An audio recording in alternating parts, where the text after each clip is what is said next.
about jumping worms. I was able to take some worms to his lab, and he identified them for me. And despite his being a very busy academic, he gave me the short version of what I should do for jumping worms. And I was so impressed, and that information was so useful to me that I have been touting his research on jumping worms ever since I talked with him. So I'm just delighted that he has offered to share his information with us. I did see I did see this presentation a week ago, and it has some very exciting news in it. So I'm delighted to have Dr. Josef Gorres join us, the soil scientist, also physicist, also hobbyist gardener, to tell us about jumping worms. All right. Well, thank you for that introduction. And let's get started. So you've all heard about jumping worms. That's why you're probably here. And I would like to maybe make that a little bit broader. So we'll talk about jumping worms. Don't worry about that. But I'd like to just make it a little bit broader and just say something about invasive earthworms in general. So there are invasive earthworms and they're not all jumping worms. And we'll get to that in a minute. So, but I'd like to kind of usually start a talk like this by asking why do we care and what can we do, right? So why do we care? So the first thing that you're going to see stuff about, and then what can we do? I'll show you a few things that might be helpful in your garden and helpful when you are dealing with buying things for the garden. Okay, let's get started. So some really super facts about earthworms. I mean, earthworms are really useful creatures in places where they've been in the past, right? So, for example, in the southern United States, there are earthworms, quite a few earthworm species that are native to the United States, or native to North America, I should say. But there's even a small percentage of the earthworms that we have here in the northern part of northeastern part of the U.S. and then into Canada that are actually native to to North America. So there are some very few species and very few individuals that we find, but there are some that are endemic here in this area. The great majority of them, however, are invasive here. So there's about 8,000 species of earthworms in the world, and they go from maybe an inch long to all the way to about 6 feet, 7 feet long. So there's some really big ones and there's some really small ones. About 200 of those species are cosmopolitan. That means they seem to be everywhere on the globe. So they have been moving around for a while. There's 21 species in natural ecosystems in Vermont, and 2 of them may be of North American origin. So we're not quite sure about this yet, but some other people are sure about it. And there's a lot to this to this thought that there's 2 species that are actually endemic in North America. It doesn't mean that they are from Vermont, so you can still talk about them as not from Vermont, whatever that might mean in terms of invasiveness. So there's 19 exotic invasive species altogether here in Vermont, and 3 of those are jumping worms. So if you look at the global distribution of earthworm families, this is how we usually sort of classify them. We classify them into essentially earthworms that are endemic, native to the large tectonic plates. So we're in the Nearctic bioregion, and you notice that there's blue symbols there. So 9, 12, and 17 are blue symbols, and 11, 13, 16 are sort of a pale ochre or orange, and then there's 6, 7, and 15 that are red. So the red ones are definitely introduced taxa, so introduced species. Then the pink ones are either from North America or introduced, and the blue ones are definitely indigenous species. If you look right across the globe, it's the same kind of pattern. The only place that doesn't seem to have indigenous species is Australia. So, but otherwise you have all three kinds of species there.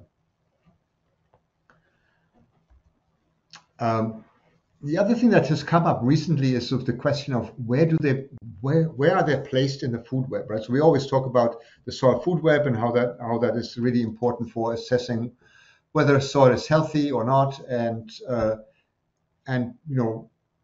usually when we look at food webs, we have like connections between one species and another species, right? So in that diagram on the left-hand side here, you see, let me see if I can get my mouse there. You see fungi right here, and they're connected to earthworms. Then you see bacteria that are connected to nematodes. You see amoeba that are connected to all sorts of different creatures.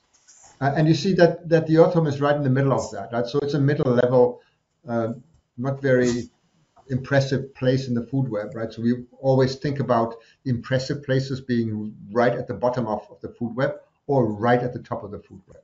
Right at the bottom of the food web, that's where all the energy is generated for the food web, and right at the top of the food web, that's where the major predators are, and those have really big influences on this. So basically, if you just looked at this food web, you say, earthworms, somewhere in the middle of the food web, who cares, right? But there's more to that, right? So if you look at the diagram on the left-hand side, this comes from Freilich et al.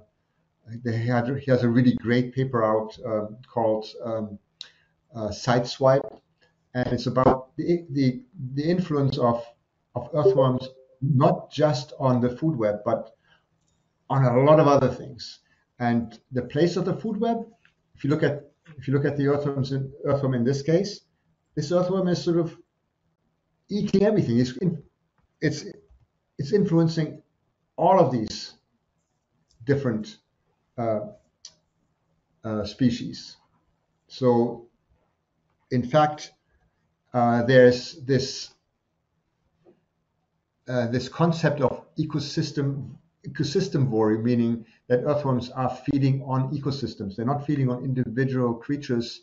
They're not preying on something like a lion would prey on a kudu antelope or something like that. No, they basically just devour entire ecosystems. And you say, how is that possible? Such a small creature feeding on a huge ecosystem. Well, in soils, the ecosystems can be incredibly small. We're talking about aggregates, which are just little soil crumbs, right? So those soil crumbs are full of different species of bacteria, fungi, protozoa, so amoeba and ciliates and stuff like that, and nematodes. And when an earthworm ingests one of those small aggregates, it's ingesting a whole bunch of different creatures. They're ingesting an entire ecosystem, albeit a very small ecosystem. So that is sort of the power of the worm. It's really amazing if you think about it that way. Right. So the other thing I really want to say is that last year was the year of COP15 and COP27. So things that deal with the effect of climate change on ecosystems, right? So COP15 was about that was in Montreal, and that was about biodiversity, and COP27 was in Egypt, and it was about climate change, greenhouse gas emissions and all that kind of stuff. So those are big picture problems. So we're talking about mass extinctions, but we're also talking about climate change, and the two are obviously related.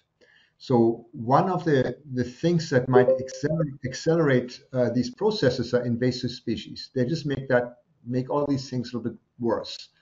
And then earthworms are, so I said something like 200 cosmopolitan species that are everywhere in the world. So they have moved around. They are devouring those little ecosystems and thereby changing the structure of the bigger ecosystems.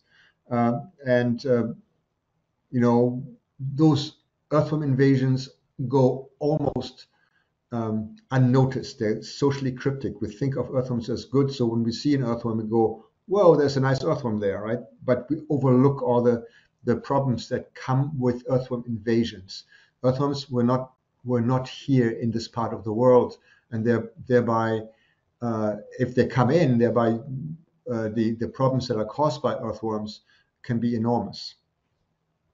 So we have to think about that a little bit. The ecosystem that in Vermont that we are mostly worried about are northern hardwood forests, right? So those are your sugar maple forests. They extend. So this northern hardwood forest extends from Nova Scotia all the way to Minnesota, and then from Quebec all the way down, part of it so down into Appalachia. So that it's a big ecosystem, and it holds a lot of carbon, which can be released by these earthworms. So the threats to this northern hardwood forest, there's multiple stressors, and one of the stressors is are earthworms. There's other invasive species and pests, but none of them have as much of an influence on an entire ecosystem than these earthworms. And I don't mean the small aggregate ecosystems now, I mean the bigger ecosystem. Lots of things have changed due to earthworms being introduced into the Northeast. So climate change is another stress.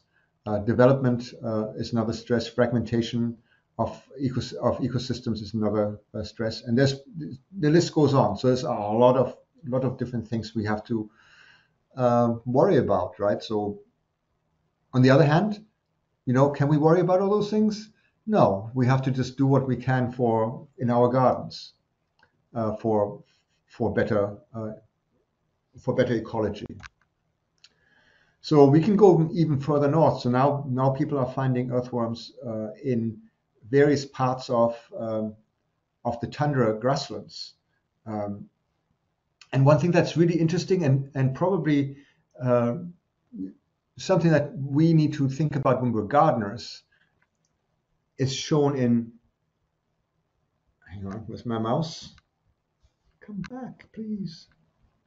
In these graphs, right? So let's just look at the meadow because the effect is greatest. So what you see there is on the time axis, you're going from June to June, it's an entire year, and then you have soil moisture on the x-axis.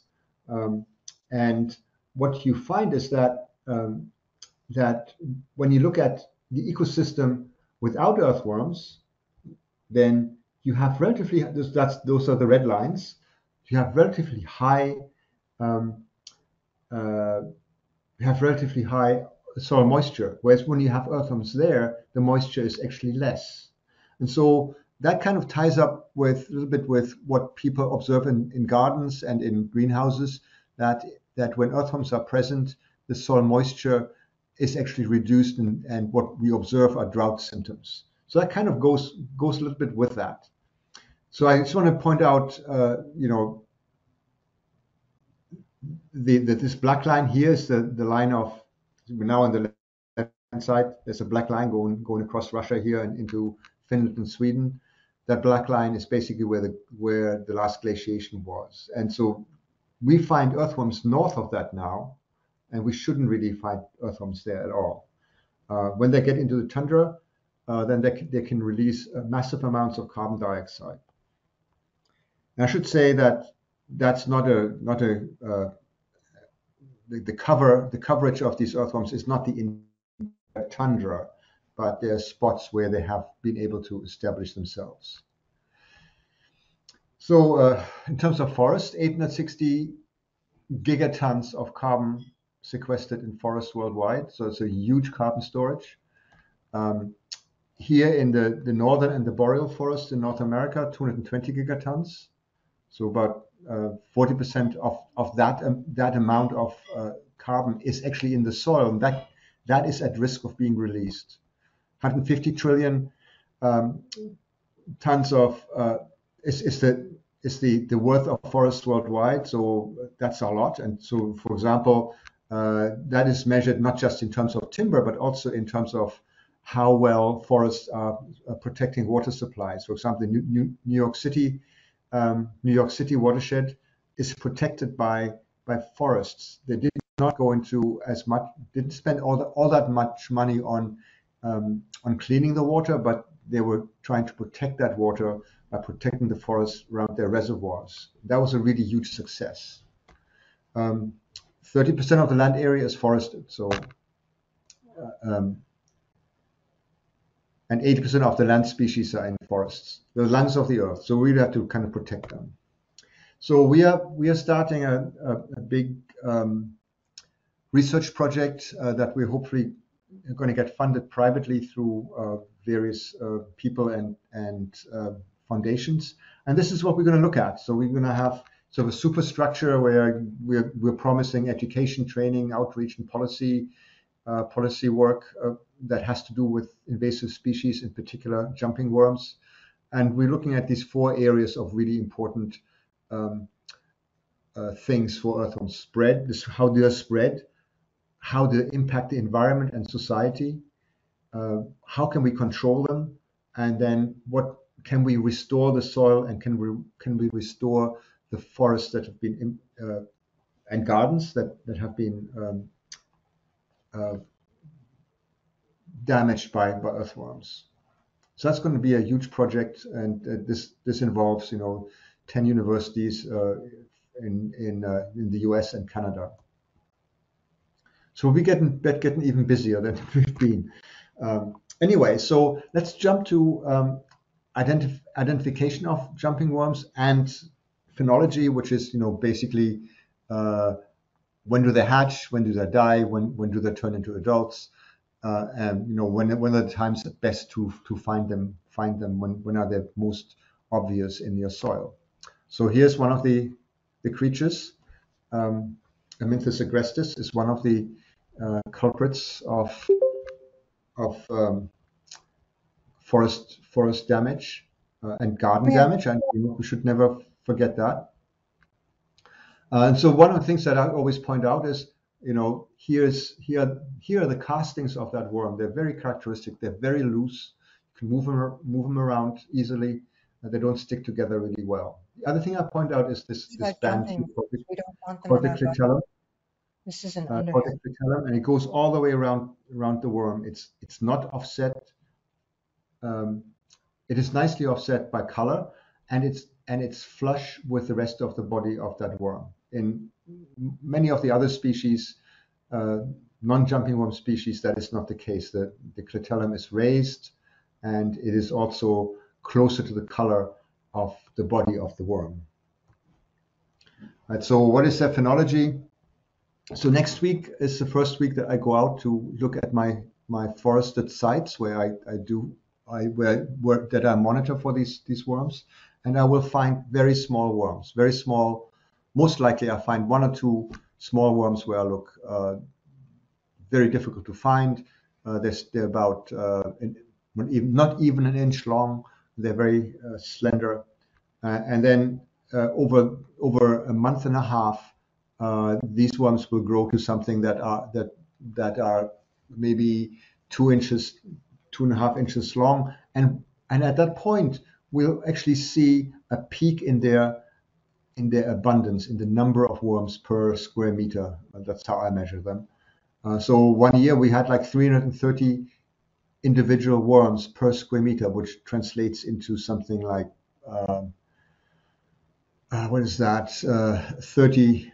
About 35 per square foot. Anyway, so that happens every year. So you see the first ones round about this time, then they increase in numbers, and then that population crashes, probably because they have eaten most of the palatable leaf litter. And then sometime between beginning of July and mid-August, you see the first adults emerge, and that's when they start producing their cocoons, and they produce the cocoons until they die. And so you notice how these numbers go down. So here's towards the end of August, there's usually a crash, maybe because you had your first frost, and then there's another it's another blip here where the abundance goes up a little bit. That is probably due to the very early cocoons that were produced in July, and so now you have they hatch sometime in some of them, not all of them will hatch in October, and then there's another crash, and then quick decline to nothing at around about the 1st of December. So that's how this works. So the best time to see them is either if you look at sometime at the beginning of June. They're still small; it's about 2 to 3 inches long. But when you want to see the adults, the much bigger versions of themselves, which you would have to wait until about the 1st of August. So cocoons don't freeze to death in the wintertime, and they don't dry out in the summer when there's a drought. They will dry out, but that's really their protection from right? So basically the embryos that are inside these cocoons during drought and during cold weather go into stasis. They basically don't develop any further, but they're also not going to die. And so when there's warmer and moister soils, they actually rehydrate, and the development of the embryos continues. And then after a year or two, so ordinarily the majority of these cocoons will be hatched the following year, but there are some that can live longer than that, some that will go on for another year or maybe even another year after that. So there's a cocoon bank, which really makes it difficult to control these worms in the wild or even in your garden. You will have these cocoons that linger on for a long time. So there's three species of jumping worms in Vermont. There's Metaphylaceae, which is this lighter colored worm. There is Amynthus agrestis and Amynthus tokiensis, which is the one on the right hand side. So when you see a really big one that's kind of lighter in color, that's probably Metaphylaceae hilgendorfi. And then the other two are really difficult to distinguish. And I'm not going to go into that, but I will show you maybe how to figure out whether you have jumping worms, period, and not getting too much into these species by themselves. Well, first of all, when they're really small, so if you look on the right-hand side here, it says here they are super small, and I mean super small. So if you look at that image, is that you notice there's this yellow arrow on the sleeve, and it points at sort of like a reddish line right here. That is a jumping worm hatchling round about this time of year. So it's not easily seen. You have to really have the eye for it, and all my students have developed eyes for seeing them. But another way, so you might say, well, how do I know that this is a jumping worm? Well, you can take them into your hand and you can kind of agitate them a bit, and then this happens. So it really thrashes about. You probably have seen this if you have jumping worms, but even the little ones, even the juveniles, these very, very small worms will do this, and it's a telltale for these worms. So how about, can you tell jumping worms from other worms? So for that, you probably have to either use the wriggling test, they put the worm into your hand, or you can look at certain markers. So in particular, the clitellum, so that band that goes around the body.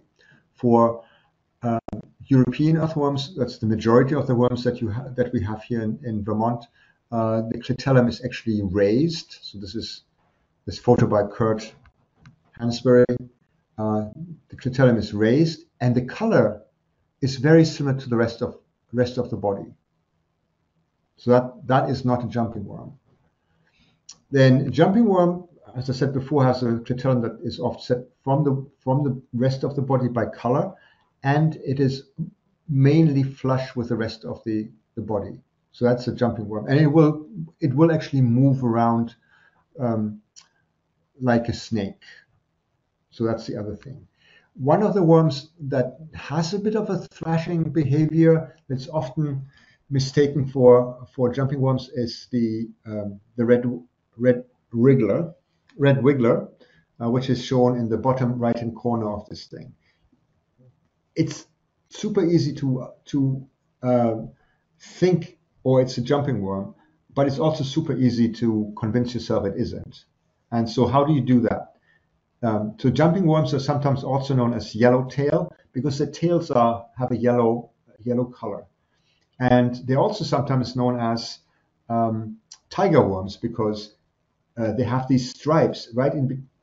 Where's my mouse?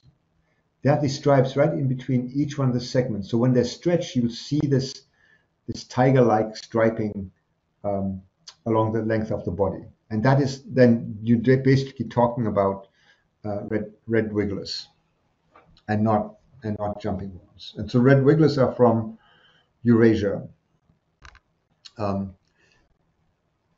You might want to ask, what kind of barriers do invasive species encounter? And this is for all invasive species, whether they're earthworms or whether they're bunnies. And so it doesn't matter. They always have a bunch of difficult times, right? So the first barrier they have to overcome is geography. They have to go from a place where they originate to a place where they be invasive. So for earthworms, if you think of big picture, you're talking about transport across the ocean, right? So that's basically what happened to our earthworms here. The earthworms that are here came from across the ocean. And that's a big step, right? So earthworms don't travel across the oceans. There's a couple of species that actually can do this. They might be on a plank of wood that's floating on the ocean, and they have gone to various islands in the South Pacific. But for the most part, most of the species don't do that. They will not survive that salty water. Well, once they have made it into a new place, then they go into some kind of place where they might be protected, like, for example, a garden. So gardens are super duper habitat for earthworms in this case, because there you feed them with mulch and you producing biomass or plants, crops. You also irrigate. That mulching keeps the soil warm. The irrigation keeps the soil moist, and that's just perfect for these worms. They have food, they have water, they have heat, and so that's where they hang out until there's an opportunity for them to get established in the wild. So they will try. So there will be episodes when they will escape, and then the question is, will they survive? Right? Will they actually survive being out in the wild? And most of the times, it doesn't happen. But then there'll be a time when there's a particular lineage type of earthworm that gets out and will survive, or climate changes happen, so suddenly you have the right conditions in the forests or in the pastures where they will survive because the conditions are right now. They have to be able to reproduce, so the length of the time that the conditions are right in that environment has to be long enough for them to become reproductively mature. And once that happens, then there's dispersal, and then go from that place to many other places by various means. So that's essentially that's basically those are the challenges that invasive species faces. So a lot of hardship for them. So let's have a look at introduction and spread for earthworms. So you all know probably already from various podcasts and newscasts that there were no native earthworms north of the last ice age, right? And that's basically that light blue area in the diagram on the left-hand side, which says no native earthworms, extent of last glaciation. And so south of that line, you have native earthworms. So that line kind of goes, that line of the last glaciation goes just about from, a little bit south of Block Island all the way across to Puget Sound. And so the way earthworms got into this area that was last glaciated, so this light blue area, is by ships bringing soil across as ballast, as ship ballast.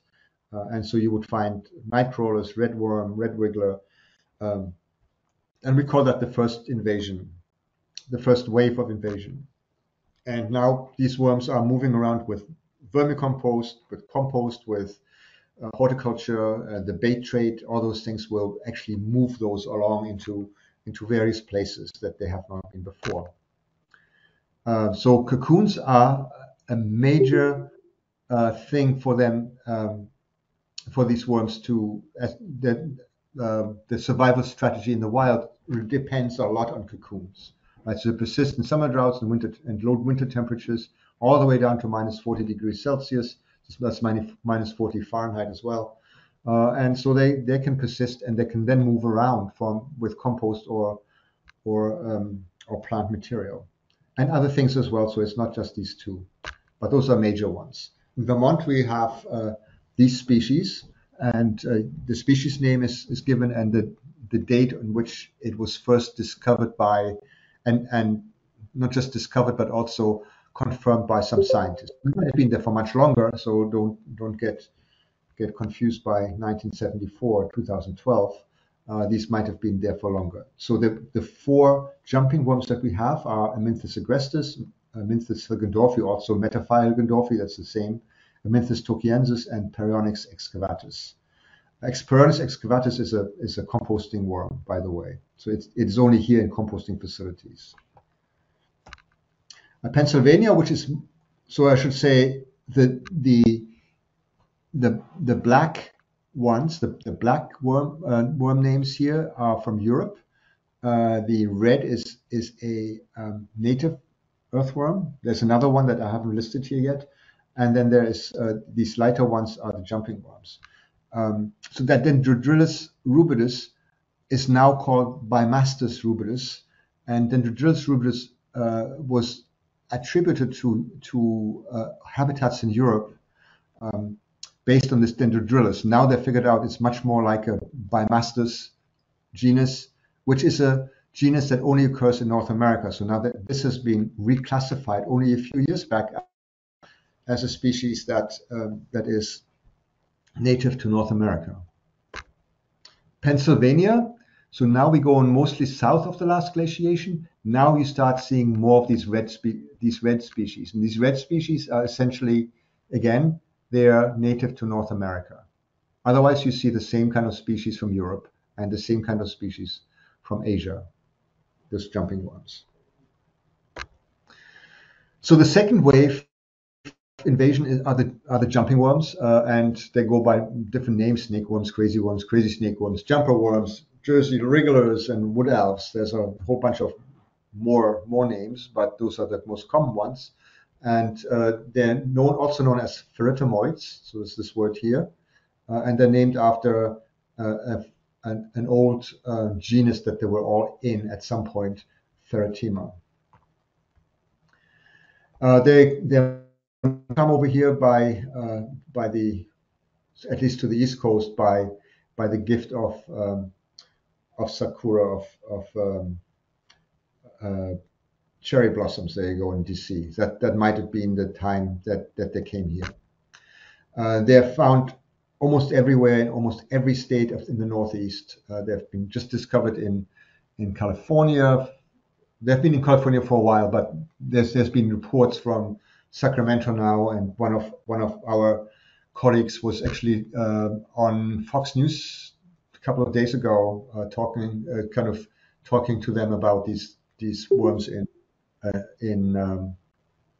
California. But in the Northeast, there's a lot of them, and now we also finding them in Canada, which the last year there've been a great number of sightings in Canada. Now they've become more. Canadians have become more attuned to this problem, and so they're seeing more of them. Impact, so it all starts with soil modification. So the soil is being changed from something that looks like this, is a spongy layer called the duff layer, and when the jumping worms get there, it looks like this. It's just these small aggregates, the castings, that can be 5 to 10 centimeters deep, and that changes a lot of things. And by the way, the European earthworms modify, so the earthworms that are grandma's earthworms also modify soils from something that's as spongy as that to something that's very compacted like that. the, the basic idea is that both of these new structures that are caused by earthworms are not really good for a seed bank in the forest. So it reduces the biodiversity of the forest floor.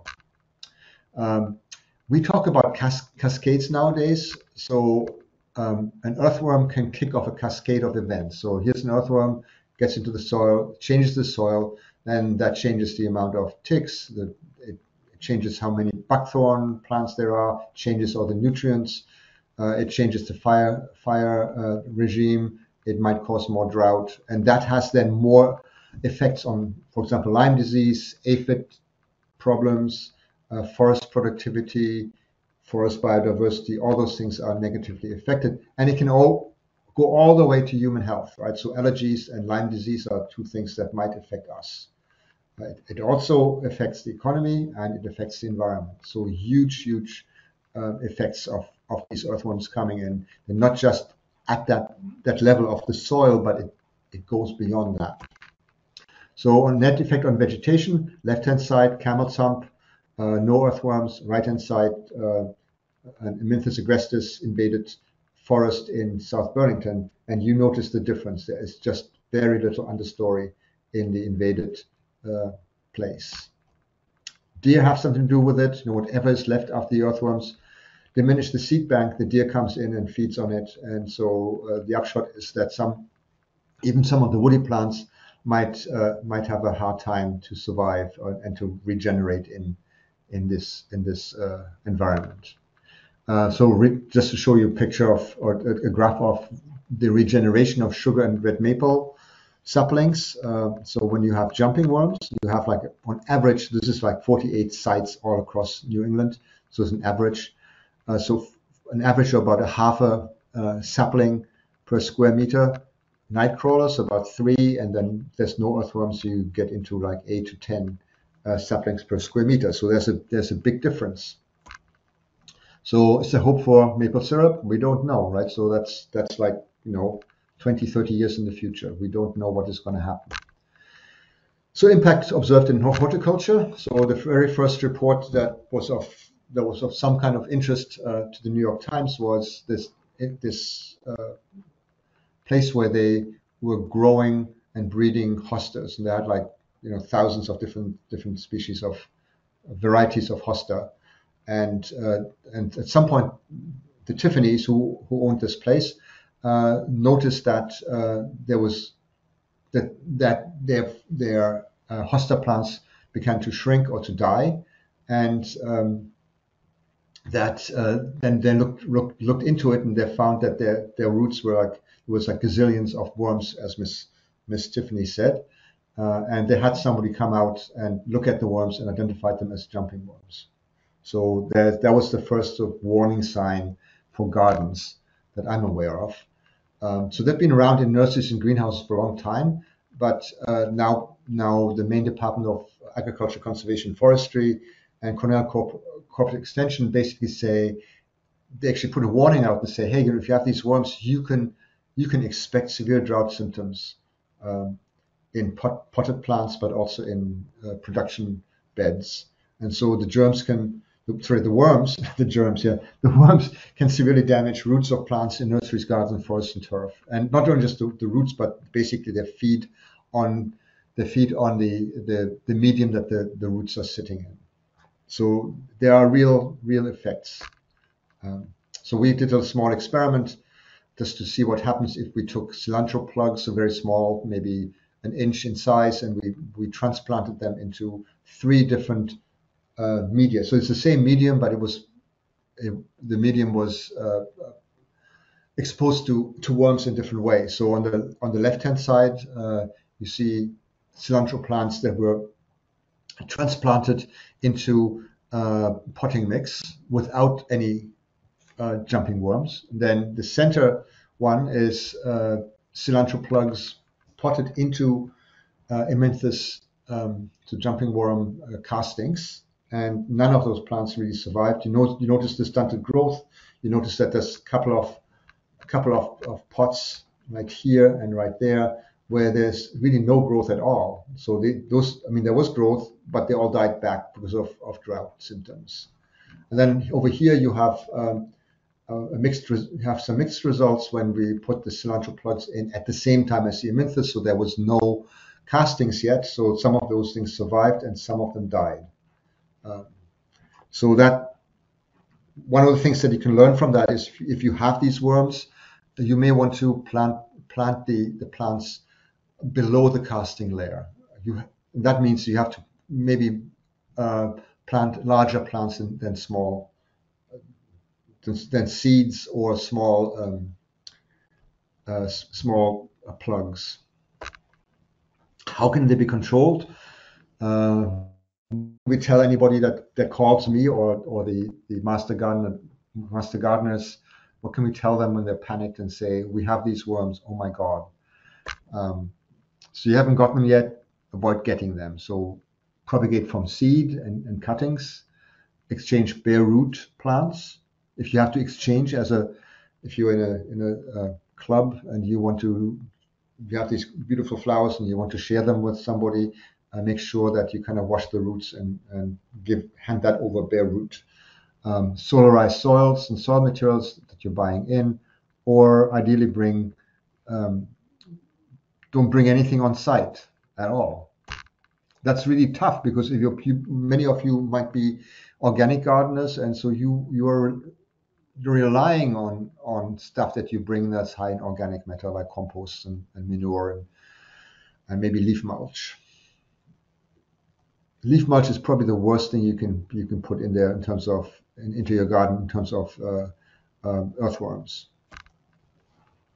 So use bare root shrubs, grow things from seed, and propagate plants yourself, right? So you could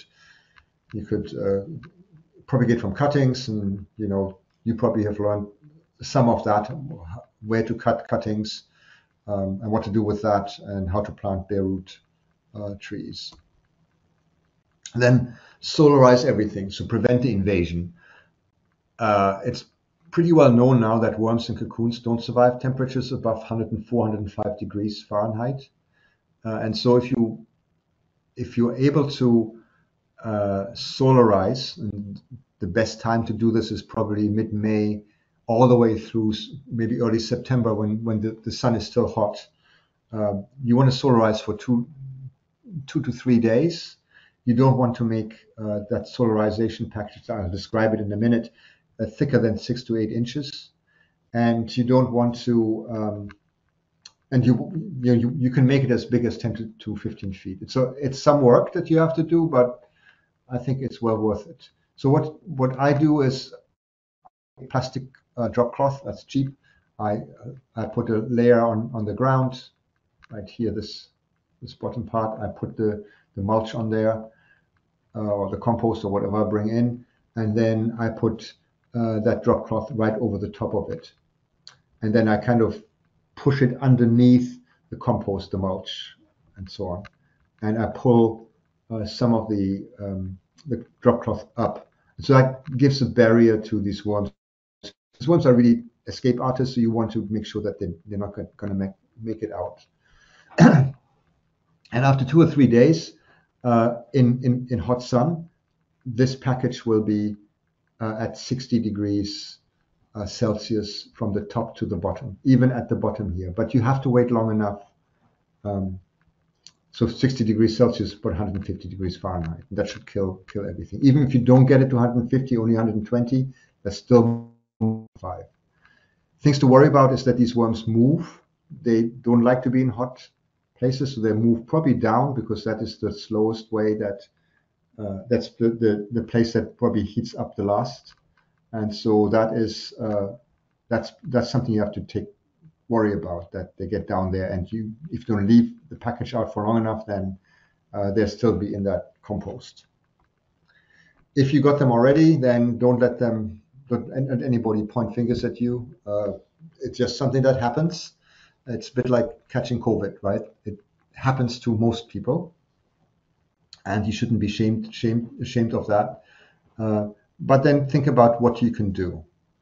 Right. So one thing, there's cultural practices. I mean, so tillage, for example, tillage probably discourages these worms. It won't get rid of all of them, but it will discourage them. There'll be fewer next year. And then if you maybe continue to do that, and by the time next year comes around, maybe there's some kind of control chemical or biocontrol, then you can help that along a little bit by putting those things out as well. So it depends on how successful you'll be. It depends on when you till. So I would say tillage up to mid-May may not make any difference at all, because mostly the worms are in the cocoon stage, and the cocoons are just moved around. They're not disrupt anything. So you want to till around peak worm, right? So peak worm is beginning of June, mid-June. That's probably the best time. Don't till after mid-October, because then again most of the cocoons have been produced, and whatever you kill by tillage is probably not going to make much difference. You may want to think about using some kind of tillage to prepare your seed beds as well. But you want to do that when maybe at the end of May, just before you put your plants out. There's salt steamers now. Probably not practical for anybody who has a garden, but agriculture is using it for a whole bunch of different things, to sterilize the soil if they want to get rid of weeds, or they have some kind of pest in the ground, or some kind of fungus that causes plant disease. Then you can do this. But in terms of for gardeners, this is probably not practicable at all. But it's just something that says, hey, heat might help. There's biocontrol, so that's the second thing. So we're not talking about some kind of organisms that might be pathogens to these earthworms. And there's one fungus. There's actually two fungi that we have tried: Bovaria bassiana, which goes by the trade name of Botanicard. There you go. And Metarhizium anisoplay, that goes by the trade name of Medmaster. Both of those work, but they don't work straight out of the bag. At least not the way we tried it first. So I'll get into this history in a minute. So straight out the bag and just apply that to the soil, it doesn't work for earthworms. It just doesn't seem to do anything to them. But if you were to grow them you isolate the fungus that is in the bag, so the spores, away from all the other things that are in there, then for some reason it works a lot better. But that is really difficult. So there's two reasons why that might be. One is that maybe all the fillers that are in that bag, so the non-toxic things that are in the bag, are diluting the effect, maybe, or maybe the Bovaria bassiana, if it's been in the bag for too long, it's no longer as virulent. So we did some bioassays with these fungi. Here's Mariam, who is my postdoc, who's working hard to kill the worms here with Bovaria bassiana, and trying not to kill the plants that are there. So we had to try it with the plants as well. So we don't want to kill the worms and the plants at the same time, right? We want to make sure that the plants are healthy even when we apply our treatments. So here's the outcome. So what you see here on the bottom left-hand side is something that's called mycotized millet. So it's millet grains that have been infested by Bovaria bassiana. And so they turn white with fungus. And that is probably the best way to apply this Bovaria bassiana, because that millet is substrate for the fungus, so the fungus stays alive longer, or stays active longer. And earthworms like millet; they like small grains. So it's also bait. So they basically go to the millet, they feed on it, and then they get infected by the Bovaria bassiana. And so this is what happens. So on the x-axis we have the different treatments. So we have millet 15 grams, millet 25 grams, and no millet at all. But just look at these two millet 15 and millet 25 grams. For each one of those, there's two bars. Like here, you can see it better here on the millet 25. Two bars. One, this lighter color here, that lighter green, is millet that was just millet. It was not mycotized, and so it didn't have the fungus on it. And then on the right-hand side, where's the mouse? It keeps going away. So here's the mycotized millet, and it shows you that the mortality of the worm, this is what's on the y-axis, the mortality of the worm is really, really high. So about 80% of these things die. And that goes for the 15 grams and the 25 grams of millet, if it has any Bovea bassiana grown on it. The latest development is that we have tried Bovea bassiana straight out of the bag with a wetting agent, or sometimes it's known as a sticker. So cocoa wet. It's basically a saponin of some sort, and if you mix that with the Bovea bassiana straight out of the bag, it actually seems to stick to the worm better and longer, so that it has an effect on the worm. So when we applied it as a drench, then we had a mortality of the worms of 73%. That's pretty high. If we used just the cocoa wet, because we thought, hey, cocoa wet is a saponin, therefore it'll kill these worms, mortality was only 43%. So we really think that the Bovea bassiana makes a difference when you just straight out the bag, Botanica straight out the bag, when you mix it with that sticker or that wetting agent. So the big thing, the thing that people are swearing by for controlling earthworms in general is this tea tree extract. Basically, saponins. It's an irritant to the worm, but it also changes the way the worm breathes. It might start breaking down part of the worm tissue.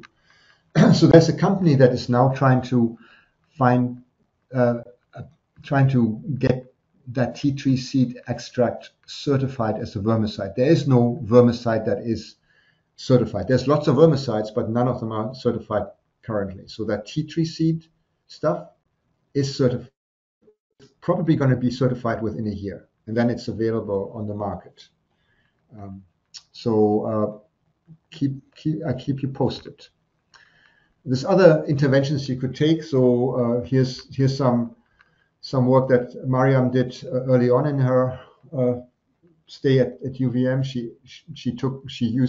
She looked at dead earthworms, and she isolated whatever grew, she isolated, and then she had those kinds of fungi and bacteria back on fresh batch of worms, and they had really, really high mortalities. We're looking at for penicillium fungus, it's 100%. For bacillus, it's 100%. For streptococcus, it's about 90%. The reason why we're not using these is that there's a chance that there is some human health impact. We know staphylococcus can be pretty evil, and there's plenty of bacillus that could cause problems. There's the flatworms or hammerhead worms that are found in greater and greater numbers now across the Northeast. They're also invasive species, but they're wrangle down earthworms. So they're not really good at getting to jumping worms. The jumping worms are really fast, but they get at the European earthworms. Jumping worms have a really toxic poison in them, so the same as the pufferfish toxin. So there may not be such a great thing to introduce to go after earthworms. Some lizards are vermivores.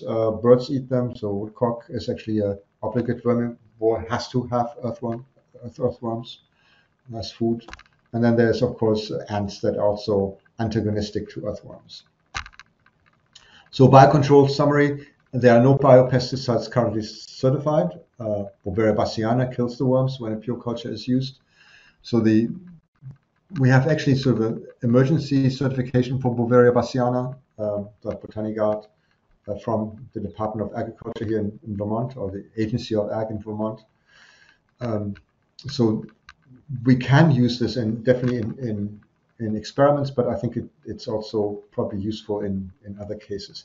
So I should say I am not a certified pesticide applicator, and so I say I really can't tell you that to use this because I don't have that license. But I will have a license in May, so maybe I can recommend some things then. But so Bovaria bassiana and that Metarhizium actually work pretty well. There's chemical control, so soap is actually a good way of killing earthworms, so especially when they have saponin in them. So what I show you here is a couple of really neat things. Mortality is again this is fraction, so multiply that times 100 to get percent.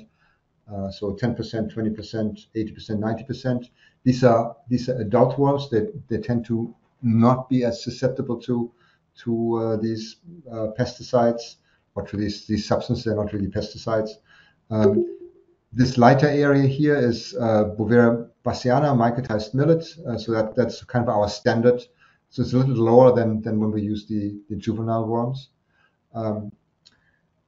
The colors that you see here basically mean white means no problem with the plants, yellow means be careful, and red means just don't do it, right? So because there's going to be problems with plant growth. If you use soap, that can be very effective on earthworms.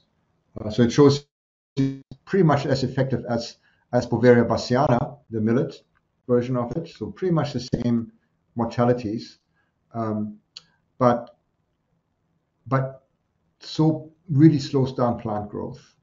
So you're about 3 or 4 weeks later, the plants don't look very, very good. When you start this treatment, things get there's lots of necrosis or browning of the leaf tips, for example, and they just don't look very good. When you use it really goes after the worms. It really kills the worms. You're going to talk about 70%, 80%, but it also kills the plants. So that's probably not such a great thing because you as gardeners, you may want to have your plants survive a little longer. Okay, so chemical controls. There are no chemical controls that are currently certified as vermicides. I keep saying that because I have to. Then some chemicals are clearly effective, but they also kill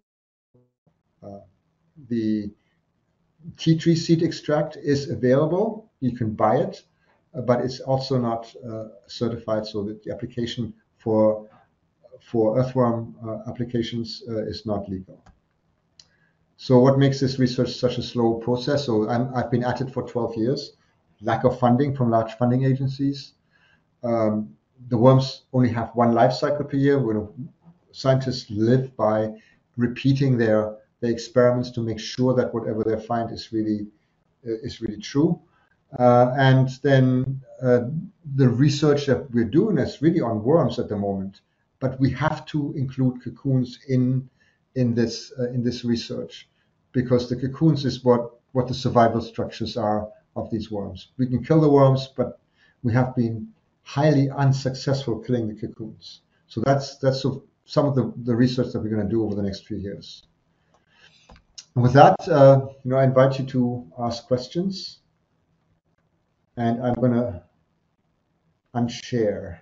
I think I already did that. So anyway, yeah, I'll unshare because I can see myself. Stop sharing. Okay. Great, thank you. Sure. So we have a lot of questions in the chat. Yeah, there are.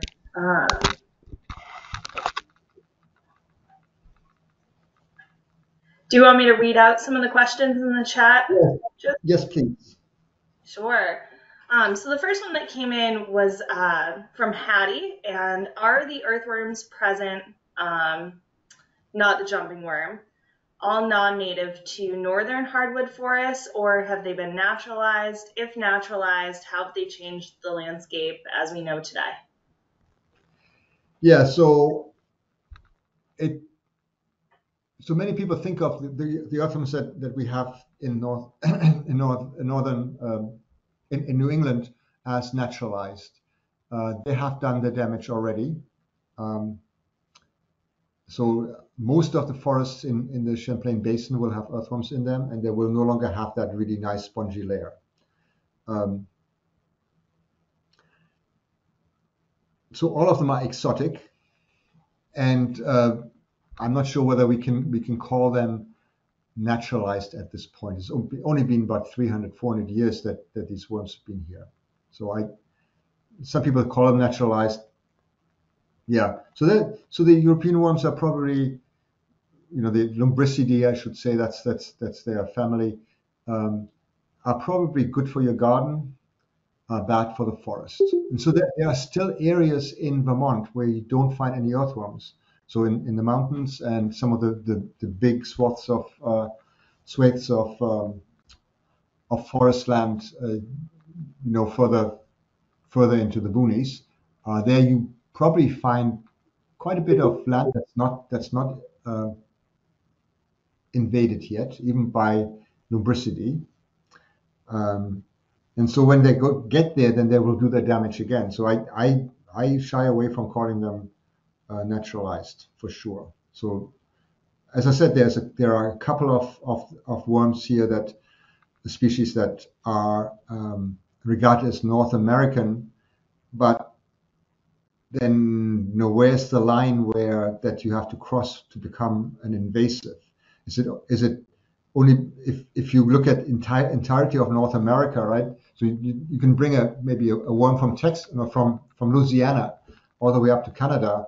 Is that an invasive worm or is that an endemic worm? So you have to look at scale, right? So if you put some worms into the tundra, then they'll do a lot of damage, even though they're also just worms from North America, right? So we can have arguments about what exotic and endemic means. Great, thank you. Um, Also wondering if we could get the jumping worm versus red wiggler. I think it was the YouTube video links that you shared.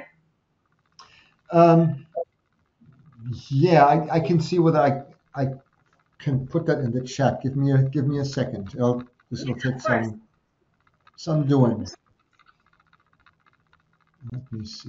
With the barefoot plants, that'll be interesting. Mm-hmm. Yeah, possible.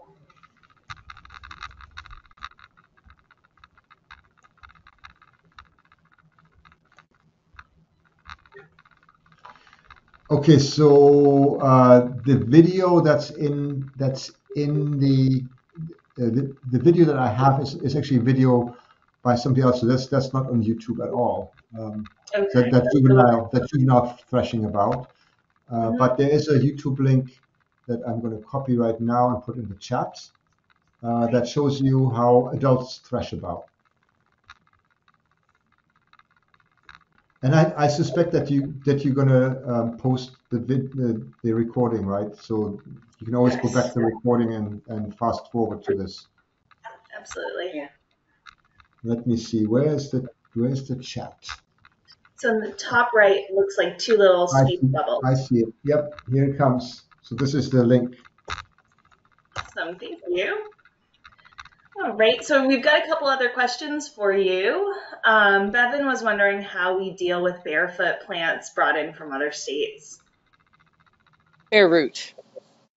Oh, Bare sorry, root. bare root. Yeah, bring it bare root. Yeah, so wash the soil off into a bucket, and then put a bit of vinegar in there. So if there's any worms in there, kill it. That will kill them. With the cocoons, we're not sure whether vinegar actually kill the cocoons as well. So then you can probably solarize that soil once the water has evaporated. Some people use a little bit of petroleum. I don't think I can recommend that, because what are you going to do with that? And you're gonna pollute the ground. How about Penny was asking, what are the mechanics for tilling that discourages worms? Does it actually kill the worm, or does it just expose the cocoons to air, or something else?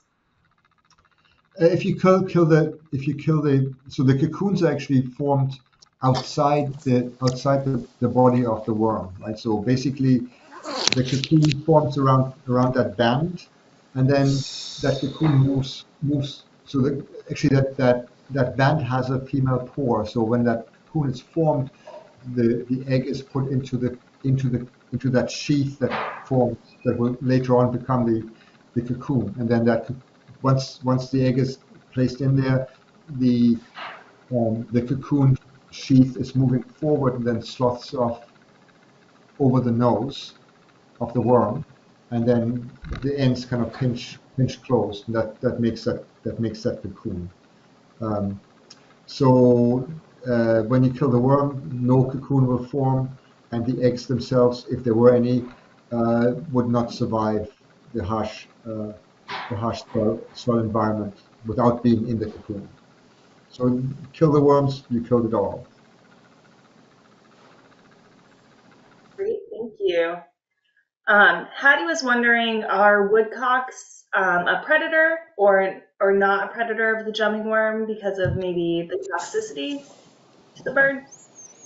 There are some predators that don't seem to be doing such a great job though, because you'll still find a lot of worms, and that might just be because there's just so many of them, right? So typical predators here in North America are moles and voles and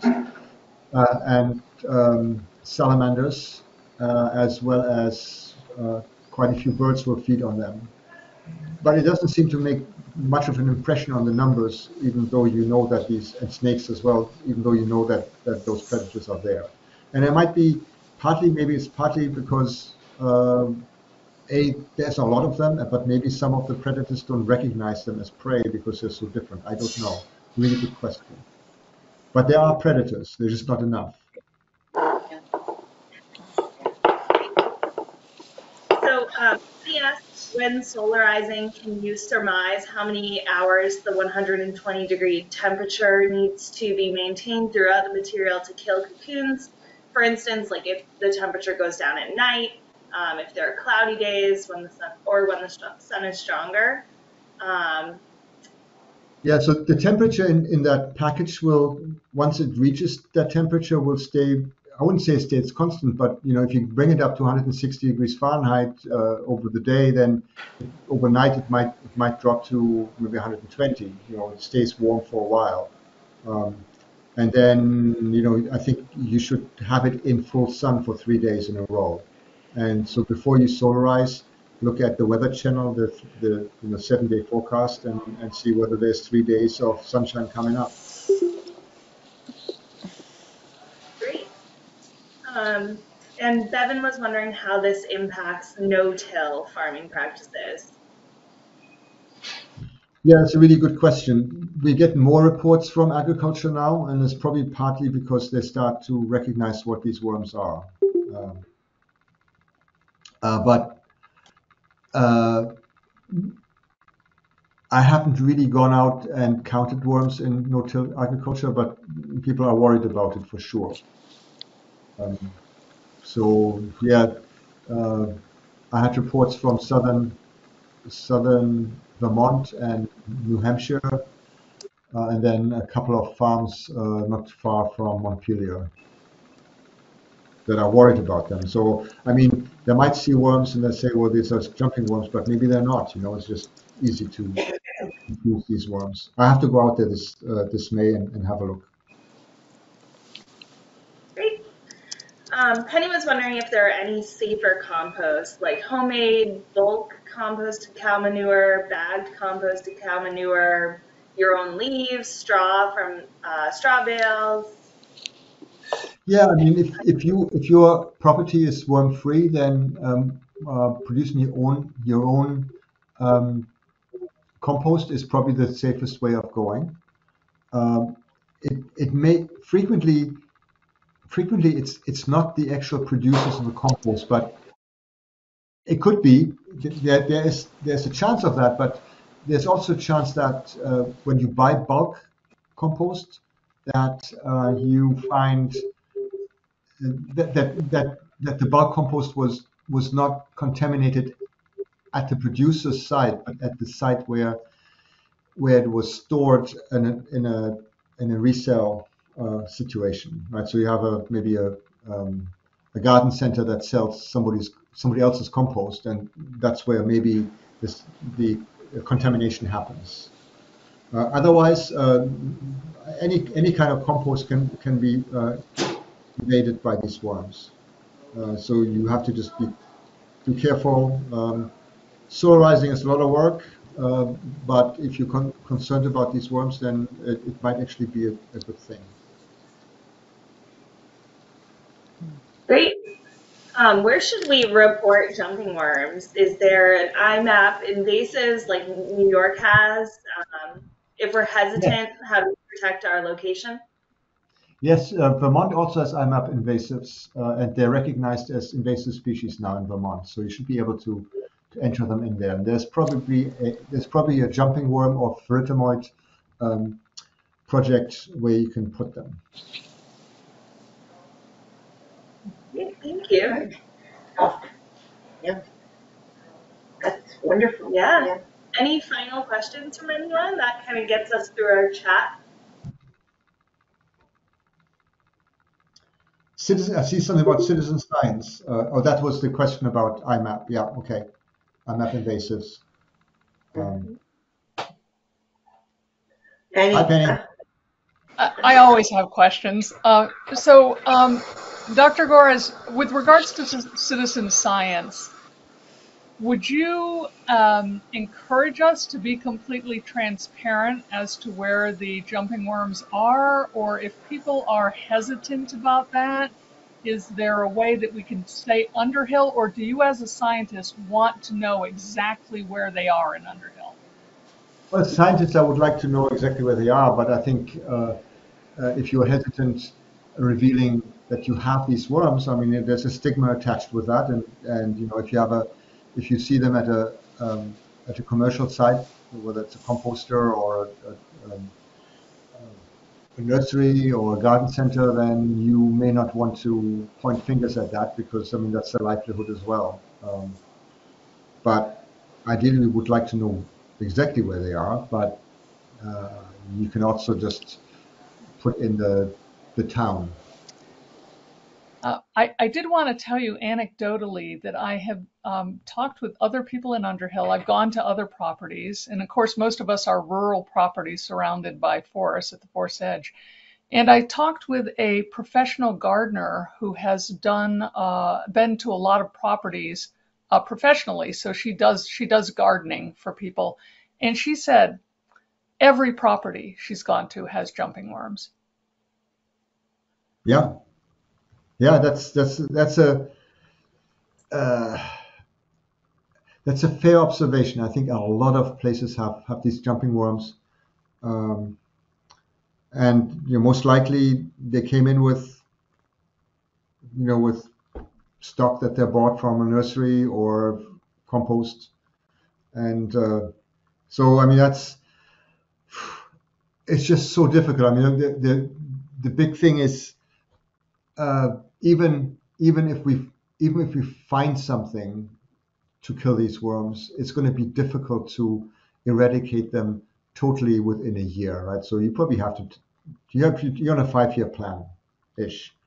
And you know that the other thing that is really important is that that some funding comes towards the universities that do this kind of research, because you know when you kind of write a grant to the USDA or the NSF, they will say earthworms in gardens, who cares, right? So that is the sad thing about it, that these partly earthworms have a really good street rap, right? So they're good guys, and so why would we give you money to kill them? And then at the regulator level, they're kind of saying, oh, you may have something with which you can kill them, but they're not certified as that, and then it becomes difficult. So it's this whole complex of problems So it's the regulations, and you want vermicides to be regulated because they can do damage elsewhere, but we have to be able to get those certifications. So it's one thing, and then so of course the industry is not too keen to, and for good reasons, is not too keen to say we have these worms, we would like to collaborate with you so that we can try things out at the nurseries, because it's their livelihood. They're small businesses, right? So if suddenly everybody in Underhill says, I'm not going to go to the local nursery anymore, I'm just going to order stuff from Amazon or something like that, then those nurseries are not doing so well, and you might not be faring any better. Who knows? I don't buy stuff at Amazon, so I don't know whether their plant material is any better. But yeah, so that there's this whole thing that we're struggling with, and that's why we have created this new researcher alliance across the northern part of the US and into Canada, so that we can fundraise together and then reach out to all these stakeholders and say, hey, we're really trying to help you out with this. Here's the data. Here's some experiments that we're doing, and let's evaluate these measures to see whether they can be certified as vermicides, or whether they can be applied at larger scale. And then also maybe pull in the. I think once there is something that you can do about jumping worms, once there's actually good treatments, then nurseries are more likely to come out and say, yes, we have them. Can we have some of that stuff, right? Because at the moment, basically, there's nothing that they can legally use to treat the problem. They can only be careful, and they can maybe try and follow best horticultural practices, which may not work for jumping worms. It might work for other invasive species, but jumping worms are different. So I think once we can go out there and project hope, which I hope that I project a little bit of hope by saying things are happening in this field. That once that hope is there, then maybe people will be more likely to say, oh, we don't have to live with it. This is not the new normal. We can do something about it now. And that's a really big thing, because people that find out that they have jumping worms, they are really affected psychologically by the fact that they have jumping worms, believe it or not. I mean, you might laugh at that and say, yeah, right, there's bigger problems than that. Oh, okay, Penny, yep. But we're trying to project some hope and say, hey, this is bad, but there's also hope. There's still things. We're still doing things to make things better.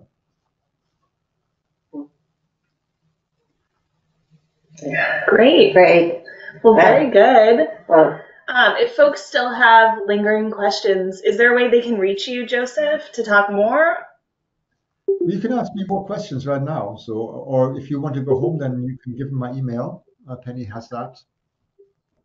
Great. So there's one more question in the chat. What are the expectations of how our landscape will be modified by the jumping worm presence? Any particular susceptible species other than sugar, like maple sugar trees? Or I guess trees? Most ephemerals in the forest will be susceptible. There are some that are not. For example, Jack in the Pulpit has actually defense against grazing by deer, and so they survive this. First of all, they have a corm that's pretty deep in the soil, so they don't necessarily have to have that seed bank. And then secondly, the second culprit is the deer that comes through and grazes on whatever is left after the earthworms have finished off whatever they have finished off. And so the Jack in the Pulpit and a couple of other plants have these oxalates in them that are basically, calcium oxalate is basically tiny needles that actually, that's the stuff that makes oxalis taste sour. I don't know whether anybody's ever tried oxalis in the woodlands. That's what makes things sour, or rhubarb has them in them, right? So these little needles give give those plants an advantage when it comes to being eaten by grazers, by browsers, and so they can actually survive this. So Jack in the Pulpit is actually a really good indicator plant for invasive earthworms. But there's a whole bunch of others that are not, and definitely it's not just the woodies, the maple that gets the maple saplings that get eaten. There's other things that get eaten by the deer as well. So other big places. So in terms of landscape modification, the jumping worm castings are very erodible. So if you look at a forest that has, I've looked at this because I'm a soil person.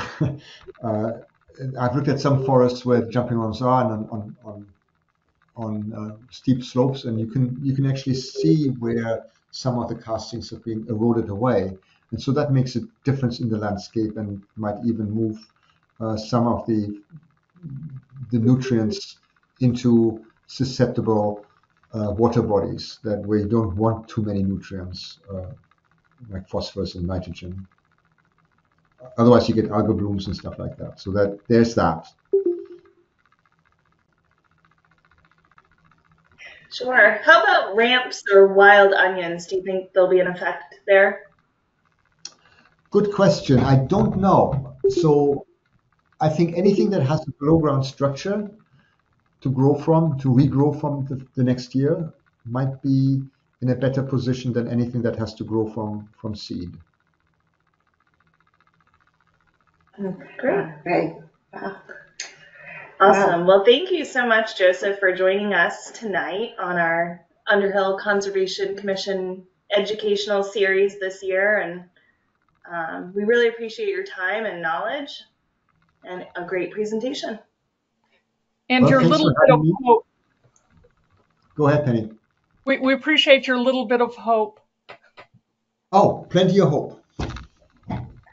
Plenty of hope. All right, so I'll let you go and enjoy your evening, and hopefully it's not too late for you to have a safe drive home. Thank you very much. Thank you. Bye.